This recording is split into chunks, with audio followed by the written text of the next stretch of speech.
and I, as a representative of the Ukrainian Canadian Civil Liberties Association, signed an accord with the Government of Canada providing funding for the establishment of a Canadian First World War Internment Recognition Fund. $10 million was transferred to the Shevchenko Foundation in perpetuity. Thus began a 15-year mandate to fund initiatives related to the commemoration of Canada's First National Internment operations.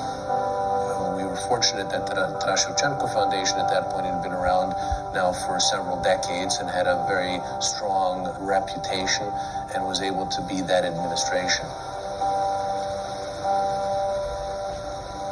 Again, its prime purpose was education.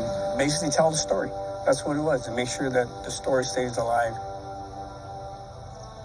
So I've been involved with the Canadian First World War Internment Recognition Fund since its formation as a representative of the Croatian community on the board, and now currently as its chairman, to make sure that members of each of the affected communities, which included Croatians, Slovenians, Austrians, Czechs, Slovaks, Bulgarians, Romanians, Alevii Kurds, Armenians, among others, but it was important to give those people a voice.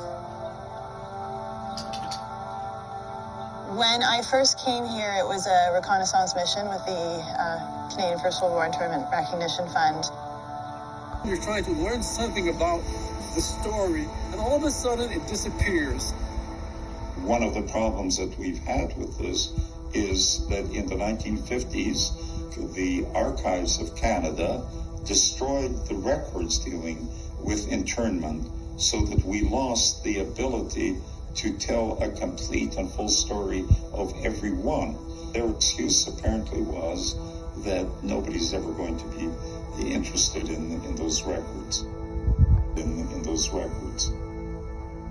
My dad, being a former RCMP officer, went to find documents, and he was told they were destroyed, and he was very frustrated with that.